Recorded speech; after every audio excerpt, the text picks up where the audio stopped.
I understand that the crowd reaction in the building was actually cheering you over Hogan, right. and supposedly they dubbed over it in the Coliseum video release. That was in New York, New Albany. Yeah. And that's when I gave my notice that night, and this is a true story. You know, for whatever reason that happened, well, the reason that happened, Devin, we know that it was just simple. Hogan's run was over. And it wasn't that I was any better than him, it's just I was a new face, and I was better than him. So when they did that swerve right there, they thought that they were going to start booing me. Of course, in New York, they're not going to boo me. That's how it works. So when he comes back, and I'm not kidding, I'm not trying to be mean to him or anyone, he is putting on like a woman. And he's screaming in the back going, Vince, you motherfucker, you know, like Vince planned him to get booed. And so this and that, and I went to Vince's office, I said, Vince, I can't work in a place where a grown man acts like this. So I had my hand to Vince, I said, I'm going home, I'm done. I said, because everything you've told me has been a lie. Not a lie, it just hasn't come true. And I've lost a lot of money being here. So I'm letting you know, I'm done. He asked me, he said, can we just make it to WrestleMania? And it wasn't maybe a month after WrestleMania, I had enough of the Warriors. I loved it. You know, it gave you time every week, man. You had Hulk Hogan on there once, and apparently your DDT chants were outweighing Hogan's chants. You want to tell us about that situation? Yeah, you fans cost me a lot of friggin' money. We did a thing where we wound up, he was pushing iron and measuring his pythons against the size of my pythons, and of course his pythons were larger. Not really. And then I wound up throwing powder in his face and DDTing him on the concrete, which I told him, you cannot be done, so we won't do it on the concrete. We'll do it on the platform. So, well, it's still not going to be fun. And I did it, and it split his skull. And went back to the back, and just like, stand right here, Jake. Oh my God. These people here in a couple of minutes, said they'll start chanting, Hulkster, Hulkster. He'll get up, he'll rip his shirt off, and God dang it, said, you guys are off to the fucking races, making money everywhere. I'm like, hell yeah, man, I'm fucking so pumped, man. I'm like, oh hell, I'm getting my big break, man. Finally, I'm getting it. And 10 seconds, 30 seconds, a minute, nothing. And then all of a sudden they started, DDT, DDT. And Vince looked at me and he goes, it ain't happening. What do you mean? And we ran that angle in 2 places, Providence, Rhode Island, and in Montreal. Sold out both places, set records in both places. But the fans chanting DDT was a split of marketing. And of course they had billions of dollars invested in Hogan's marketing plan, and 35 cents. He walked through the curtain with a smile that millions trusted. The bandana, the yellow and red, the friendly grin that made him look like the safest man in the entire arena. But inside the locker room where the real business of wrestling lived and breathed, that smile meant something very different. Men who had fought in bars, men who had survived territories, men who feared nothing inside the ring would go quiet when Hulk Hogan entered the room. Not because of the muscles, not because of the fame, but because they knew what he represented: power, influence, decisions that could make or break a career with nothing more than a conversation behind a closed door. Why did the giants of the businessmen like Andre the Giant and Big John Studd show him a level of respect that went beyond kayfabe? Why did the loudest voices backstage lower their tone around him? Why did every newcomer understand immediately that crossing him was a risk few could afford? On television, he preached vitamins and prayers. Behind the scenes, he carried a different kind of weight, one that changed the direction of storylines, title runs, and sometimes entire careers. People thought they knew Hulk Hogan. They thought they understood the friendly hero who told them to believe in themselves. But the truth behind that era, the truth behind that famous smile, is far more complicated and far more intimidating than most fans ever realized. This is the story the cameras never captured. This is the story of why so many legends, even at the peak of their power, were careful, cautious, and at times genuinely scared when the biggest star in wrestling walked into the room. This is my opinion, okay, and this is why I didn't like what he stood for, in that he always used to talk about the team. You know what I'm saying? Like, we gotta make sure this guy's on the team. You know, this guy's got a team. He always talked about the team, but like he had his own locker room and stuff and everything and all that. Yeah. And I was that just rubbed me the wrong. It just rubbed personally. I didn't like that. You know what I'm saying? Like you're talking about the team, like Hall and Nash are in the locker room with the boys, but like all these guys talking about team, like well, if we're a team, why you guys have your own locker rooms? That's not a. That was really the only issue I had like with Hulk with that. Like I didn't like him using the team concept when you basically are just got your own. You're off on your own. You're above everybody. You know what I mean? That's that. So Jim Duggan, Hulk Hogan, Brian Knobs. Although it was Brian Knobs who pulled me into the limo with them. I went downtown. And, I was never so scared in my life. All these crowds had gathered around, found out we were down there, and Hulk Hogan and all the guys were there, and I couldn't get out if I wanted to. These crowds just amassed us. I didn't feel good about that. I don't like being closed in like that, but it was an interesting time, and we were going from bar to bar. Hulk Hogan. I don't know if people know he was a musician also. So he can play that electric guitar a little and do this. So he was jumping up on stage with these bands and just hanging out, doing his thing. And we were following him around. But these boys were doing some things that I wouldn't participate in. And I'll never forget, that was the day that my career was marked. Because they were doing things that I'm not going to say here. But, I don't believe it about Knobs. Yeah. Knobs and the guys were offering this stuff to me, and I wasn't participating. Yeah, but I would drink a good beer with you. I used to have a good sleep with you. A good, mixed drink with you. But I ain't doing the other stuff. And that day, I got treated different after that. Hulk Hogan did not come from a world of privilege or safety. He grew up in Tampa, surrounded by athletes, bodybuilders, and men who earned respect the hard way. Before wrestling, he played bass in local bars, worked physical jobs, and discovered that strength meant survival. Everything changed the day he met Hiro Matsuda, the ruthless trainer who broke his leg in their first session just to test him. Most would have quit. Hogan returned weeks later without anger, without fear, carrying the same calm stare Matsuda never forgot. That was the first sign of the presence people would one day fear. Before the fame, before the bright lights and the red and yellow colors, Hulk Hogan's physical presence was already something that forced people to adjust their posture when he entered a room. Young Hogan stood nearly 6'7" and carried more than 300 pounds of real strength, not show muscles built only for posing, but the kind of power that came from years of lifting heavy, moving heavy, and living heavy. Wrestlers who trained with him in the early days often said the same thing. He did not grunt, he did not boast, and he did not try to intimidate anyone. He simply existed in a way that made others feel smaller.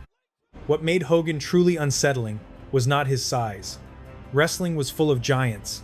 It was the way he combined that size with a steady calm that almost never cracked.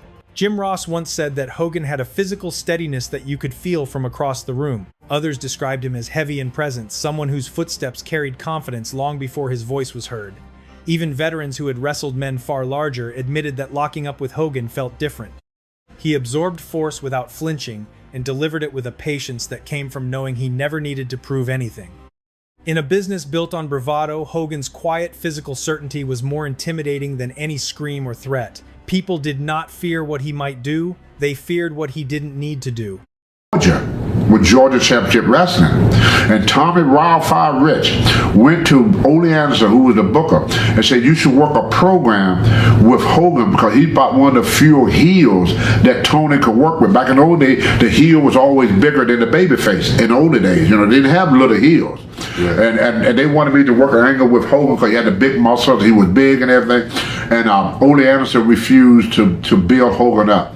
So when I went to New York, Hogan was already there when I went there.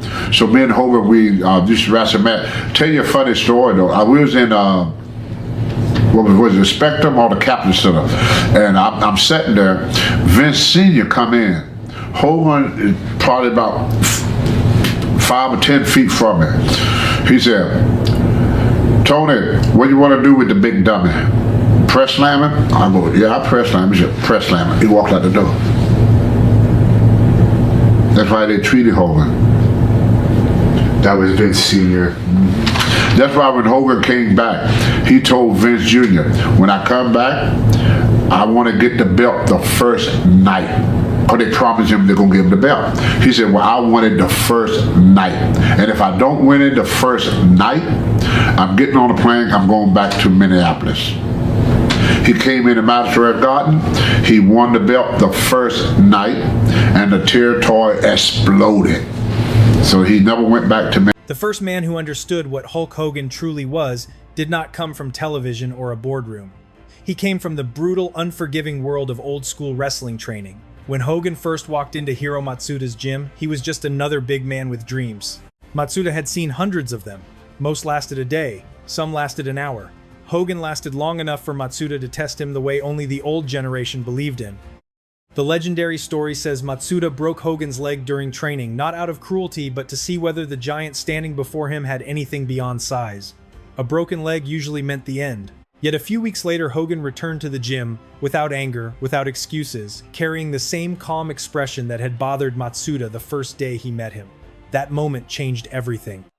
Matsuda later said that this was when he realized Hogan possessed a rare kind of resolve, the kind that could not be taught. Other early witnesses felt the same unease. Promoters noticed that people gravitated toward him even when he said nothing. Wrestlers from the Florida territory recalled that Hogan seemed to absorb every lesson without resistance, without fear, as if he understood the psychological game before he ever stepped inside a real ring. They did not see a polished superstar yet. They saw something far more dangerous for the era he was about to enter. They saw a man whose presence alone could shift a room, and they knew it was only a matter of time before the entire industry felt it too. The locker room of the 80s was nothing like the polished environment fans imagine today. It was a place built on tension, ego, unwritten rules, and a quiet understanding that respect was earned through presence long before it was earned through victories. In that world, Hulk Hogan did not need to speak loudly or make threats. The moment he stepped inside, conversations softened, eyes shifted, and even veterans adjusted their tone. Not because he intimidated them physically, there were men in that room just as big. It was because everyone understood he carried a kind of influence that reached far beyond the ropes. At the height of his rise, wrestlers knew that Hogan's relationship with management made him a central axis around which storylines, opportunities, and careers could turn. If Hogan liked you, doors opened. If he didn't, the momentum you fought years to build could disappear in a single meeting. People learned this quietly through the way booking shifted, through the sudden rearrangement of matches, through decisions that were never explained but always felt. It wasn't malice. It was the natural gravity he held as the man who drove arenas, merchandise, and national attention. There were stories whispered backstage. A newcomer who spoke too casually about pushing for a main event spot suddenly saw his program stalled. A veteran who joked too sharply about Hogan's role found himself moved down the card. Nobody could prove anything, but everybody understood that his presence mattered. Even the giants treated him with a level of caution. When a man that size can smile warmly at fans and maintain absolute calm with his peers, it creates a tension that is hard to describe yet impossible to ignore. The true fear was not of confrontation, it was of consequences. In a locker room where careers could rise or fall overnight, Hogan represented the quiet shift of power that everyone respected and few dared to challenge. That silent authority made him more intimidating than any storyline ever could. Respect in wrestling is rarely spoken outright. It reveals itself in the way veterans choose their words, in the tone younger wrestlers use, in the caution people show when discussing those who shape the business. With Hulk Hogan, that respect carried an unmistakable edge. Wrestlers did not fear his temper. He was not known for loud confrontations or volatile reactions. They feared the weight of his influence and the calm precision with which he understood the industry. Every major voice of his era has at some point admitted that Hogan operated on a level most performers never reached. Randy Savage, perhaps his most intense rival inside and outside the ring, once spoke about Hogan's presence with a mix of admiration and unease. Savage knew charisma when he saw it, but Hogan's brand of charisma was different. It didn't just attract fans. It reorganized the locker room. Savage later admitted that when Hogan entered a space, the energy shifted and people instinctively adjusted their behavior. Even at their most heated, Savage recognized that Hogan's pull within the company demanded caution. Ultimate Warrior described Hogan with the blunt honesty that made him infamous. He said Hogan had a type of power no one else could compete with, a behind-the-scenes force, Warrior called unavoidable. Warrior believed Hogan's choices, even when quiet, shaped outcomes far beyond what most wrestlers ever saw. Coming from a man who clashed with nearly everyone, that acknowledgement carried its own weight. Bret Hart offered a different perspective. He admired Hogan's business instincts but understood the fear others felt. Hart often mentioned that a simple change in Hogan's mood or a single conversation could alter the direction of a storyline. No threats, no arguments, just the silent understanding that Hogan's priorities carried tremendous influence. When a performer can shift creative decisions without raising his voice, the locker room pays attention. Ric Flair, a man who never shied away from bold statements, admitted that Hogan brought a force backstage that few men could match. Even when the two were rivals in WCW, Flair recognized that Hogan's presence shaped the environment long before any match was announced. The pattern across all these voices is clear. The fear was never about a fight. It was about navigating around someone whose impact was woven deep into the structure of the business. That is a different kind of intimidation. That is the kind that lasts. The moment Hulk Hogan stopped being just a star and became a force that reshaped the entire industry came long before most fans realized it. WrestleMania 3 was the turning point. 93,000 people filled the Silverdome, and millions watched at home as Hogan lifted Andre the Giant, a man the industry treated as immovable. The body slam was more than a move, it was permission. Only Hogan was allowed to do it. Only Hogan could carry the weight of that moment and turn it into a symbol of a new era. Wrestlers backstage understood exactly what it meant. Hogan wasn't just the face of the company, he was the center of its mythology. But the second spike proved something even more unsettling. When Hogan turned heel in 1996 and formed the New World Order, he didn't just reinvent himself, he took command of the entire wrestling landscape. Ratings exploded. WCW surged past WWE. Fans who once saw Hogan as an immortal hero now watched him reshape the business from the shadows. The locker room felt the shift instantly. Creative decisions bent around him. Storylines across two major companies were rewritten because of him. It wasn't just success, it was dominance. For wrestlers of that generation, these moments confirmed a truth they already sensed. Hogan did not follow the business moved around him.